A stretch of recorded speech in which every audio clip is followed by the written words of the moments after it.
Assalamualaikum warahmatullahi wabarakatuh. Jumpa kembali dengan saya Rudi di channel baru saya ini. Pada kesempatan kali ini seperti biasa saya akan kembali lagi untuk membawakan sebuah kisah misteri yang tentunya semoga saja dapat menghibur kalian semua. Dan seperti biasa, yuk daripada kita lama-lama langsung saja kita masuk ke dalam ceritanya. Bismillahirrahmanirrahim. Kalimantan Selatan, April tahun 2012. Cerita berawal pada sebuah rumah yang malam itu terlihat lumayan banyak orang sedang berkumpul. Seorang wanita berusia 25 tahunan menundukkan kepalanya, matanya merah dan sembab. Di samping wanita itu terlihat juga ada wanita yang jauh lebih muda sedang mengusap-usap tangannya. Wajahnya nampak lesu. Kalau memang harus begitu jalannya, kami ikhlas menerima keputusan itu, ujar ibunya Risma, nama wanita yang sedari tadi terus menundukkan kepala. Wajah para tamunya terlihat agak ketus, terutama ibu-ibu yang memakai baju terusan tanpa lengan berwarna merah tua itu. Ia membuang muka seolah jijik melihat keluarga Risma. Sejak awal saya dan suami memang sudah tak menyetujui hubungan mereka. Dan kami sangat bersyukur saat anak kami mau membatalkan pernikahan itu, ujar ibu-ibu tersebut dengan angkuhnya, tanpa menyadari bahwa perkataannya bagaikan pisau yang mencabik-cabik hati keluarga Risma. Setelah berkata seperti itu, mereka keluar dari rumah Risma tanpa pamit. Malu, takut, berbagai macam perasaan bercampur aduk di dalam dada Risma. Risma, ujar suara pamannya bergetar. Perempuan itu tak berani sedikit pun menatap pada sang paman yang sudah berdiri di depannya. Lihat aku Risma, bentak pamannya. Sudahlah Jul, tak ada gunanya kau memarahi atau bahkan membunuhnya sekalipun. Aku sudah ikhlas dengan semuanya, ujar ibunya Risma. Tapi kak, andai anak ini dulu mau mendengarkanku untuk tak berhubungan dengan laki-laki tak berguna itu, pasti sekarang keadaannya tak akan seperti ini. Undangan sudah disebar, hari H pernikahan sudah ditentukan, tapi mereka dengan mudahnya memutuskan secara sepihak. Harga diri kita sudah diinjak-injak kak. Biarlah, yang sudah terjadi tak bisa kita merubahnya. Ini semua sudah jalan yang ditakdirkan Allah. Mendengar ucapan dari ibunya Risma, lelaki itu berbalik dan berjalan ke arah pintu rumah. Suasana mendadak sunyi setelah kepergian sang paman. Hanya suara nafas ketiganya yang terdengar jelas saat itu. Sudah hampir tengah malam, kalian tidur Ki? Suruh ibunya pada kedua kakak beradik tersebut. Risma menatap ibunya. Ma, saya minta maaf ya ma. Saya sudah mempermalukan keluarga. Ibunya hanya menghela nafas panjang. Melihat ibunya yang tak menjawab, gadis berusia 19 tahun itu langsung menarik tangan sang kakak, membawanya masuk ke dalam kamar. Biarkan mama tenang dulu kak. Kakak juga istirahat. Jangan banyak-banyak pikiran ya.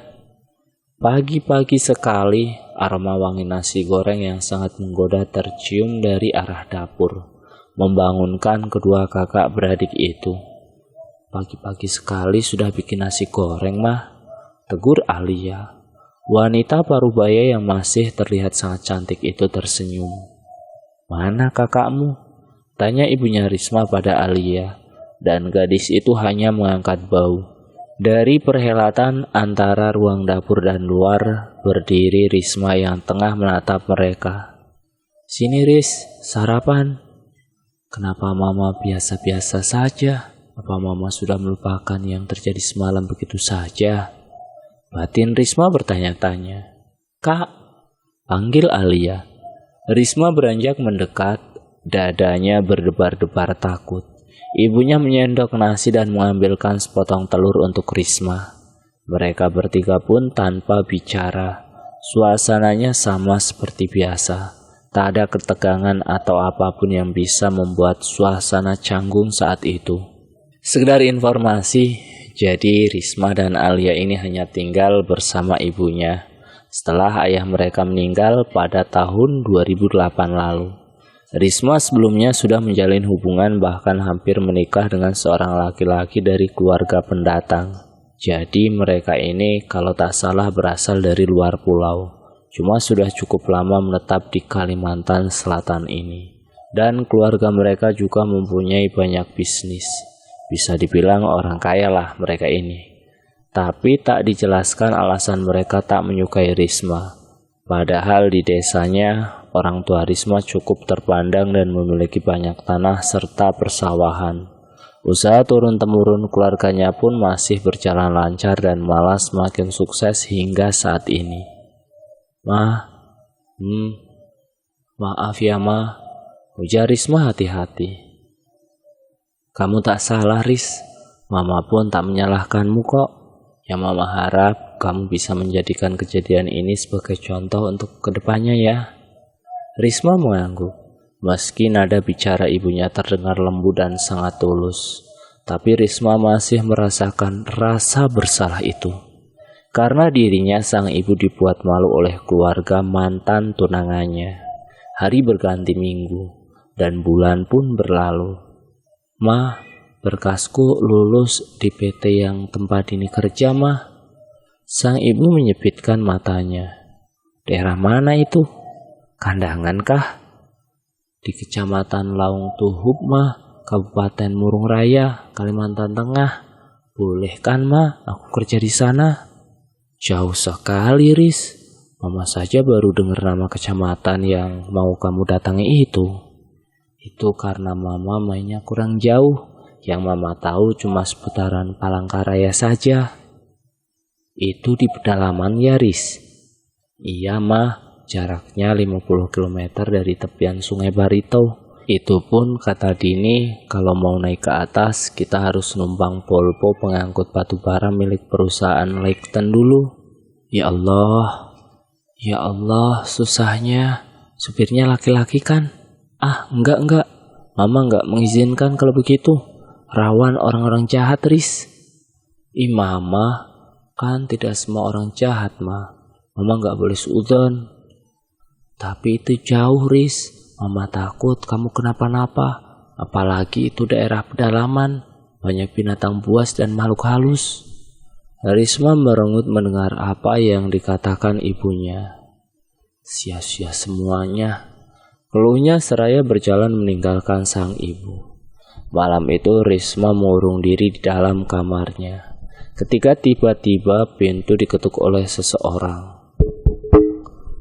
Dengan enggan Risma berjalan ke arah pintu dan membuka kuncinya. Nih Kak, makan dulu, ujar Alia. Terima kasih, tapi aku gak lapar Al. Padahal aku sudah capek-capek masak buat kakak loh, sungut Alia. Melihat bibir adiknya yang nampak muncung, Risma segera mencubitnya pelan dan lalu mengambil nampan yang berisi sepiring nasi serta segelas teh hangat tersebut dari adiknya. Iya, ini kakak makan masakanmu. Alia tersenyum. Kak, nanti kalau sudah gajian, belikan aku baju baru ya. Gajian apanya? Aku izin mau kerja aja nggak diizinin Mama kok. Masa? Tapi tadi setelah aku bujuk, Mama mau kok izinin kakak pergi. Tapi dengan syaratnya kamu harus selalu ngabarin Mama dan hati-hati. Jangan macam-macam di sana. Seakrab apapun kamu berteman, tapi tetap harus tahu batasanmu dengan lawan jenis. Saut sang ibu yang sudah berdiri di depan pintu kamar. Senyum di wajah Risma mengembang. Ia segera berlari dan memeluk erat ibunya. Padahal aku loh yang tadi membujuk Mama buat izinin kakak, ujar Alia cemberut. Risma melepaskan pelukan pada sang ibu dan beralih memeluk erat adik kesayangannya itu. Makasih adikku sayang, ujarnya sambil terus menciumi sang adik.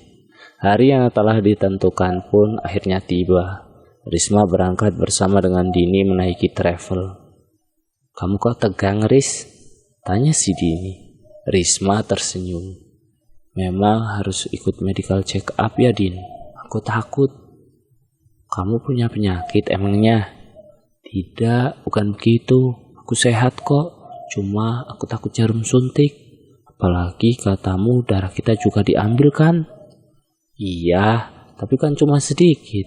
Gak semua darah di dalam badanmu yang diambil, Riz. Risma tertawa kecil mendengar perkataan Dini. Tapi kamu nanti ikut kan?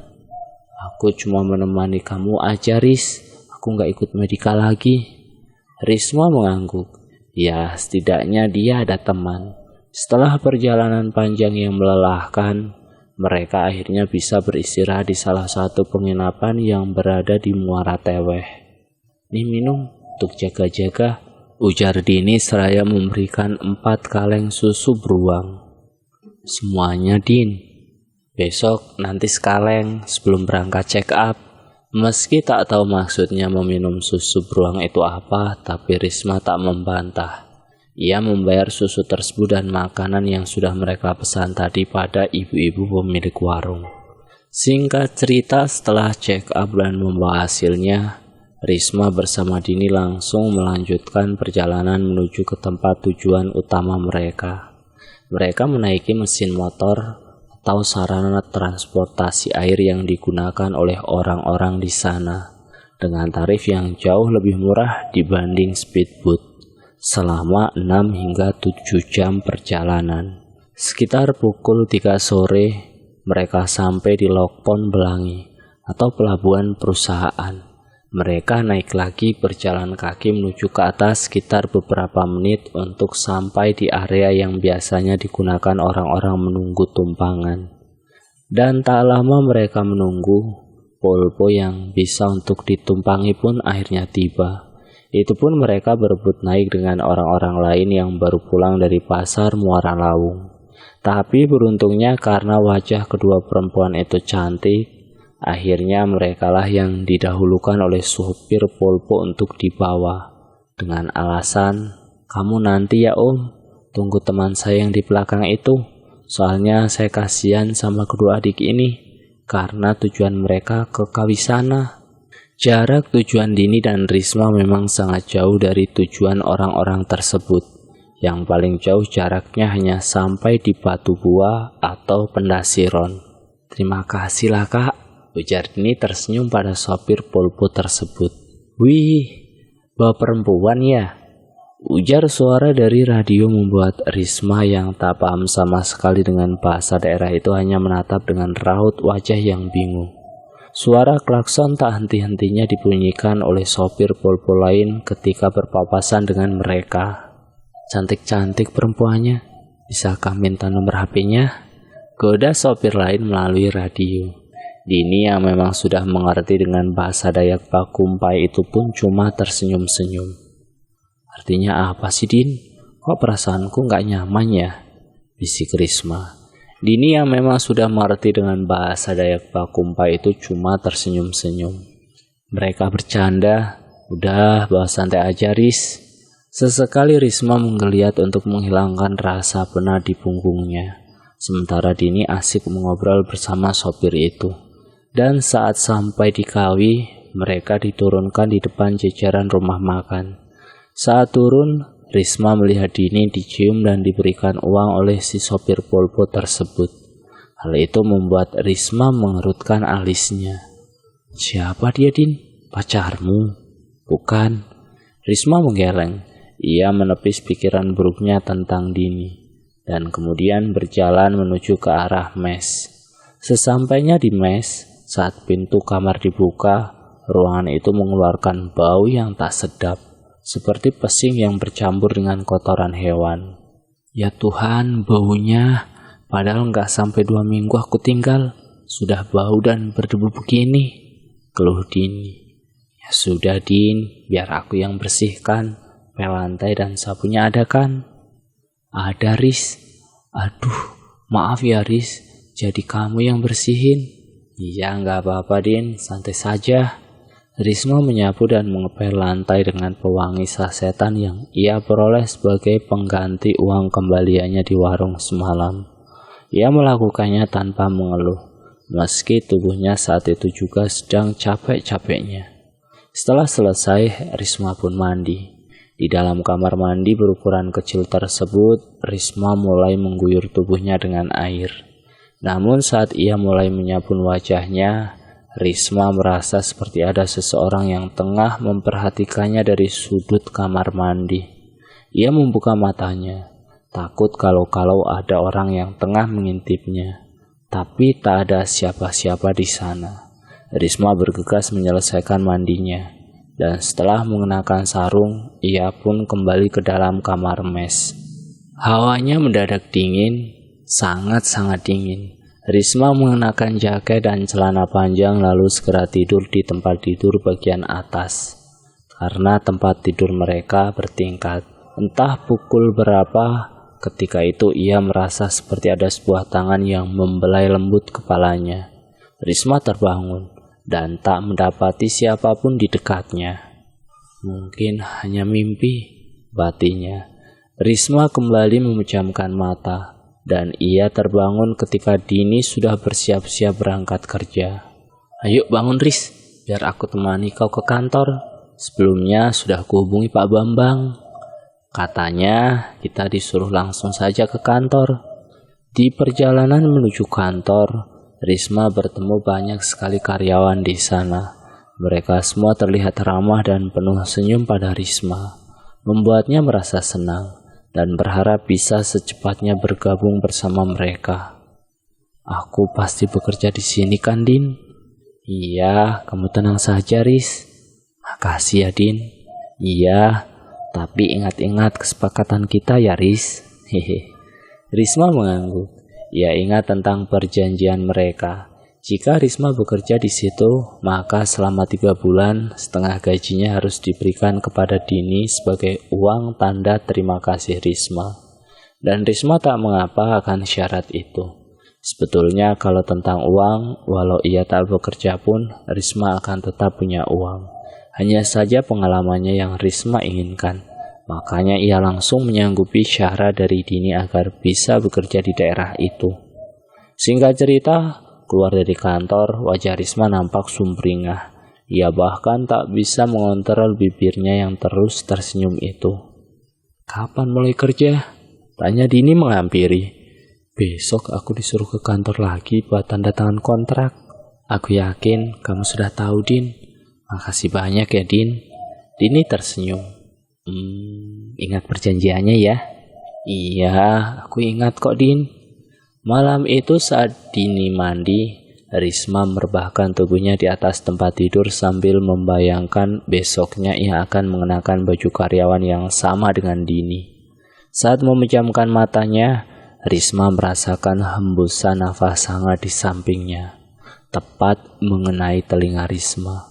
Risma terperanjat kaget dan bergegas bangun. Nafasnya turun naik, takut dan hatinya mendadak gelisah. Di saat yang bersamaan, pintu kamar terbuka. Dina masuk dengan membawa peralatan mandinya. Gak mandi, Riz. Ini mau mandi. Risma turun dari tempat tidurnya. Ia mengambil peralatan mandinya dan berjalan keluar kamar. Di luar sudah sunyi sekali, padahal jam masih belum terlalu larut. Saat sudah berada di kamar mandi, lagi-lagi Risma merasa seperti ada seseorang yang terus menatapnya. Mungkin perasaanku saja, gumamnya. Biur. Risma melanjutkan mandinya. Setelah selesai ia bergegas keluar dan kembali ke kamar mes. Dini sudah terlelap dengan HP yang masih memutar musik. Pelan-pelan Risma naik ke atas ranjangnya untuk segera tidur. Keesokan harinya, Risma bangun lebih awal dengan wajah yang cerah ceria. Sambil berdandan, Risma membayangkan kembali sosok laki-laki yang hadir dalam mimpinya semalam. Wajah laki-laki itu sangat tampan menurut Risma, dan anehnya ia merasa ada sesuatu yang berbeda begitu bertemu laki-laki tersebut, walau itu hanya di alam mimpi. Sudah bangun, Riz? Sapa Dini. Iya. Hari-hari berlalu, namun Risma masih merasa selalu ada seseorang yang memperhatikannya ketika ia mandi ataupun saat ia tidur. Hingga akhirnya karena lama-kelamaan, Risma sudah terbiasa dengan apa yang ia rasakan. Aku tahu mereka memang ada, dan selagi mereka tak menggangguku, aku akan menganggap itu biasa-biasa saja, ujar Risma. 2 minggu sudah Risma bekerja di sana, dan selama 2 minggu itu pula lah Risma sering bermimpi bertemu dengan laki-laki tampan tersebut. Kadang-kadang berhelat malam, 2 malam sekali atau 3 malam sekali ia bermimpi tentang laki-laki itu. Dan setiap kali ia bermimpi tentang si laki-laki tampan tersebut, paginya Risma pasti merasakan kebahagiaan yang sulit dijelaskan. Moodnya juga menjadi sangat baik sepanjang hari. Selama ia kerja di situ, ada 3 orang laki-laki yang berusaha mendekatinya. Namun Risma tak merespon ketiga laki-laki tersebut. Dan ketertarikan ketiga pria itu rupanya dimanfaatkan oleh Dini tanpa sepengetahuan Risma. Dini meminta berbagai macam barang bahkan uang dengan mengatasnamakan Risma, sehingga membuat ketiga laki-laki itu semakin gencar bahkan sampai berani menyentuh-nyentuh Risma. Risma yang tak tahu apa-apa itu pun lantas marah dengan kelakuan ketiga pria tersebut. Namun ia juga takut untuk memarahi langsung ketiganya, karena mereka adalah orang asli daerah itu. Saat ia curhat pada Dini hanya menanggapinya dengan santai, dan bahkan menyuruhnya untuk berpacaran saja dengan ketiga pria tersebut. Mereka itu gak pelit, Riz. Kamu minta apa saja pasti dituruti. Lumayan kan untuk menghemat biaya pengeluaranmu, ujar Dini yang membuat Risma kecewa. Bukan itu yang ingin Risma dengar dari mulut teman yang ia anggap baik tersebut. Tapi jawaban Dini benar-benar di luar dugaan. Aku bukan perempuan seperti itu, Din. Risma mengambil peralatan mandinya dan bergegas keluar. Di dalam kamar mandi, Risma menangis sesenggukan. Pengalamannya hari itu benar-benar membuatnya marah, sedih, emosi yang bercampur aduk. Ingin rasanya ia melaporkan apa yang ia alami pada atasannya. Namun Risma terlalu takut. Ia takut mengambil keputusan itu. Takut akan dampak yang ia tuai setelahnya. Dan kini Risma hanya bisa menangis di dalam kamar mandi. Tiba-tiba Risma merasa seperti dipeluk oleh seseorang. Rasanya hangat, namun ia tak dapat melihat siapa orang tersebut. Tapi perasaan Risma menjadi terasa begitu tenang, dan ia membiarkan hal itu berlangsung sampai pintu kamar mandi diketuk oleh seseorang dari arah luar. Masih lama ya? Tanya suara tersebut. Sebentar, jawab Risma lalu mengambil peralatan mandinya, kemudian ia keluar. Risma duduk menunggu di depan kamar mandi. Suara guyuran air terdengar dari dalam. Tak berapa lama perempuan itu keluar dengan rambut yang masih basah. Kamu mau ngapain? Tanyanya. Mau mandi. Lah tadi. Perempuan itu lalu duduk di sampingnya Risma. Kenalin, aku Fitri. Kamu sekamar sama Dini kan? Aku Risma. Iya. Jawab Risma seraya mengangguk. Si Dini gimana sama kamu? Baik-baik saja kok. Memangnya kenapa? Fitri menarik nafas panjang. Semua karyawan tahu gimana kelakuan si Dini itu. Makanya gak ada yang mau sekamar sama dia. Temannya juga cuma kamu. Tapi menurutku dia orangnya baik kok. Baik sekali malahan. Fitri tersenyum kecut. Kalau dia baik, dia gak bakalan jual nama kamu sama laki-laki itu, ujar Fitri lalu beranjak dari duduknya. Risma mengerutkan alis. Ia penasaran dengan maksud perkataan Fitri tersebut. Tapi Fitri sudah berjalan menjauh tanpa memberikan kesempatan untuk Risma bertanya. Cepat-cepat Risma mandi. Setelah selesai ia langsung berlari-lari kecil menuju kamar. Malam itu Risma lagi-lagi bermimpi bertemu dengan laki-laki tampan tersebut. Namun kini laki-laki itu berbicara padanya. Dan saat Risma terbangun, jantungnya berdebar-debar kencang. Ada perasaan aneh mengalir begitu saja. Pipi Risma memerah. Ia tersenyum begitu mengingat kata laki-laki yang mengaku bernama Kamir tersebut. Aku sudah lama menyukaimu, dan aku akan melakukan apapun untuk membuatmu suka padaku. Bila kau izinkan, aku akan menjagamu, bahkan dari sebutir debu. Kenapa laki-laki seperti itu adanya cuma di mimpiku ya? Coba andaikan dia nyata. Tanpa dia minta pun, aku akan mengejar-ngejarnya. Komam Risma. Kenapa, Ris? Kayaknya senang sekali kamu, tegur Dini. Aku mimpi bertemu pangeranku, Din. Dia tampan dan sangat penyayang. Dia bilang aku akan menjagaku bahkan dari sebutir debu. Manis sekali kan, Din? Dini menatap Risma dengan alis yang mengerut. Ia berjalan ke arah Risma, lalu menempelkan punggung tangannya di dahi Risma. Gak panas? Apa-apaan sih? Ujar Risma seraya menepis tangan Dini dari dahinya. Kau berhayal terlalu tinggi, Ris. Makanya aku cek. Siapa tahu kau sudah gila, kata Dini diikuti tawanya. Risma dan Dini berjalan beriringan keluar dari kamar mes. Di area tempat mereka bekerja, banyak sekali karyawan yang bercerita tentang salah satu dari laki-laki yang pernah kurang ajar pada Risma itu mengalami kecelakaan tunggal saat pulang dari warung makan yang berada di Kawi tadi malam. Iya ya, kasihan, tangannya sampai patah. Padahal katanya saat itu jalanan benar-benar sepi, ujar yang lainnya. Risma menghela nafas panjang. Meski kasihan, ia juga merasa cukup puas dengan kejadian yang menimpa laki-laki itu. Dan tidak hanya sampai di situ, kedua laki-laki lainnya yang mengganggu Risma pun juga mengalami kesialan. Ada yang tangannya kena gigit kalajengking hingga bengkak dan tak bisa bekerja, dan lainnya terkena gangguan makhluk halus. Entah itu hanya kebetulan saja atau karena memang ada sesuatu yang terlibat di balik setiap musibah yang menimpa ketiga pria tersebut. Atau mungkinkah? Jantung Risma seketika berdetak hebat begitu mengingat kata-kata lelaki tampan dalam mimpinya semalam. Iya, kalau dipikir-pikir rasanya aneh kalau aku terus-terusan memimpikan orang asing yang sama hampir setiap malam. Tapi dia sebenarnya siapa? Malam itu, Risma menunggu Dini yang belum juga kembali ke mes setelah izin untuk membeli perlengkapan bulanannya. Suara ketukan dari arah luar pintu kamar. Risma beranjak dari duduknya untuk membukakan pintu. Seorang laki-laki tampan yang selama ini hanya hadir di mimpinya, kini berdiri nyata di depannya, membuat jantung Risma berdegup kencang seakan-akan hendak melompat keluar. Mau cari siapa? Tanya Risma terbata-bata. Lelaki itu tersenyum. Gantengnya, batin Risma.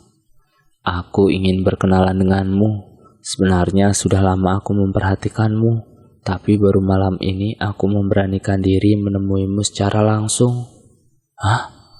Apa aku tak salah dengar? Dia sudah lama memperhatikanku. Lagi-lagi Risma membatin. Biarkan aku memperkenalkan diriku terlebih dulu. Namaku Kamir. Kalau boleh aku tahu siapa namamu? Namaku Risma. Percaya atau tidak, aku sudah sering melihatmu di dalam mimpiku, batin Risma. Ia ingin sekali mengatakan itu pada lelaki tersebut, namun ia urungkan. Bolehkah kalau besok malam kita jalan-jalan keluar? Risma gelagapan ditanya seperti itu. Di satu sisi ia merasa sangat senang, tapi di sisi lain jika ia menerima tawaran itu, entah apa yang akan dipikirkan oleh Kamir tentang dirinya. Padahal saat itu mereka baru saja kenal. Aku pikir-pikir dulu ya, jawab Risma. Kamir tersenyum, wajahnya sangat tampan. Bagaimana mungkin aku bisa menolak, batin Risma. Baiklah, besok malam aku tunggu di luar ya, di bawah pohon sengon, ujarnya lalu kemudian berpamitan pergi tanpa memberikan kesempatan pada Risma untuk menolak ajakannya. Risma sudah tertidur ketika Dini masuk ke dalam kamar. Namun karena suara isakan tangis Dini yang cukup kencang membuat Risma terbangun. Kamu kenapa, Din? Tanya Risma. Aku putus sama pacarku, ucapnya dengan lirih. Risma turun dari atas ranjang dan berusaha menenangkan Dini. Keesokan paginya, Risma terbangun dengan wajah yang ceria. Sementara Dini masih tidur dengan selimut yang menutupi seluruh tubuhnya. Kamu gak kerja, Din? Iya, aku gak enak badan. Ya sudah, ayo ku temani kau ke klinik. Enggak, aku gak mau ke klinik. Loh, kenapa? Ini kamu lagi sakit, Din, harus diobati. Aku gak mau ya gak mau. Bisa gak sih, jangan ikut campur masalahku. Bentak Dini dengan kasar. Risma mengerutkan alisnya. Tiba-tiba angin berembus dingin, membuat bulu kuduk merinding. Padahal saat itu pintu kamar mes masih tertutup rapat. Ya sudah kalau begitu, kamu istirahat ya, ujar Risma lalu pergi. Saat jam pulang kerja, Risma berjalan ke mesnya sambil bernyanyi-nyanyi kecil, menandakan hatinya yang sedang bahagia. Apalagi ketika ia mengingat ada janji bertemu dengan Kamir, laki-laki tampan yang mau mencuri hatinya itu. Risma ikut mengantri di luar kamar mandi bersama penghuni mes lainnya. Fitri pun ada di antara mereka. Ketika melihat Risma, ia tersenyum dan mendekatinya. Tumben ikut ngantri, biasanya kamu mandinya agak larut. Aku mau keluar, ada sedikit keperluan. Jangan-jangan sama laki-laki ya, goda Fitri. Hati-hati ya Riz, karena di tempat kita kerja ini cukup ketat. Kalau sampai kau ketahuan ada apa-apanya, kau akan dipecat. Apalagi kalau ketahuan sampai hamil. Aku mengingatkanmu karena kau adalah temanku, ujar Fitri berbisik. Risma mengangguk. Ia tak membantah sedikit pun peringatan dari Fitri. Makasih ya Fit, sudah menganggapku sebagai teman, dan makasih juga karena sudah mengingatkanku, ucap Risma. Fitri menepuk pelan tangan Risma sambil tersenyum. Sama-sama, kalau kamu perlu apa-apa, kamu bisa temui aku. Risma mengangguk sambil tersenyum manis. Lalu Fitri berjalan meninggalkan Risma untuk segera masuk ke dalam kamar mandi, karena namanya sudah dipanggil. La la la la la la la la la, ujar Risma bersenandung begitu berada di dalam kamar mandi. Di luar sudah sepi, hanya suara guyuran air dan nyanyian Risma dari dalam kamar mandi yang terdengar. Saat sedang sampoan, mata Risma terkena air sampo yang mengalir dari kepalanya, membuat Risma bergegas membasuh wajahnya. Namun rasa perih di matanya masih terasa, hingga tiba-tiba Risma merasakan ada angin hangat yang lembut seperti tiupan nafas seseorang mengenai matanya.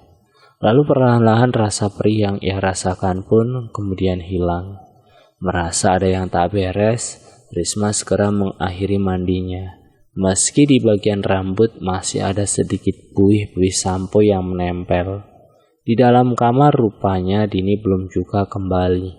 Tapi Risma tak terlalu risau karena ia yakin Dini pasti sedang berada di luar.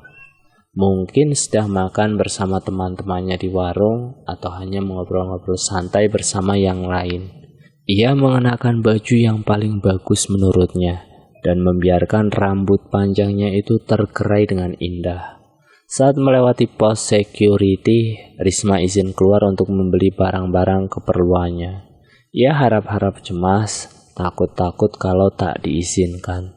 Tapi rupanya security yang baik itu memperbolehkan saja Risma keluar. Risma yang memang orangnya tak pelit itu pun memberikan uang rokok pada Pak security-nya. Meski ditolak, tapi Risma terus memaksa. Sehingga mau tak mau security itu pun terpaksa menerimanya. Dan bersambung. Kira-kira siapakah lelaki tampan yang akan ditemui Risma itu? Nantikan pada bagian yang kedua ya. Terima kasih sudah menonton video di channel ini. Jangan lupa tekan tombol like, share, dan komen. Tekan subscribe untuk mengikuti video kami selanjutnya ya. Assalamualaikum warahmatullahi wabarakatuh.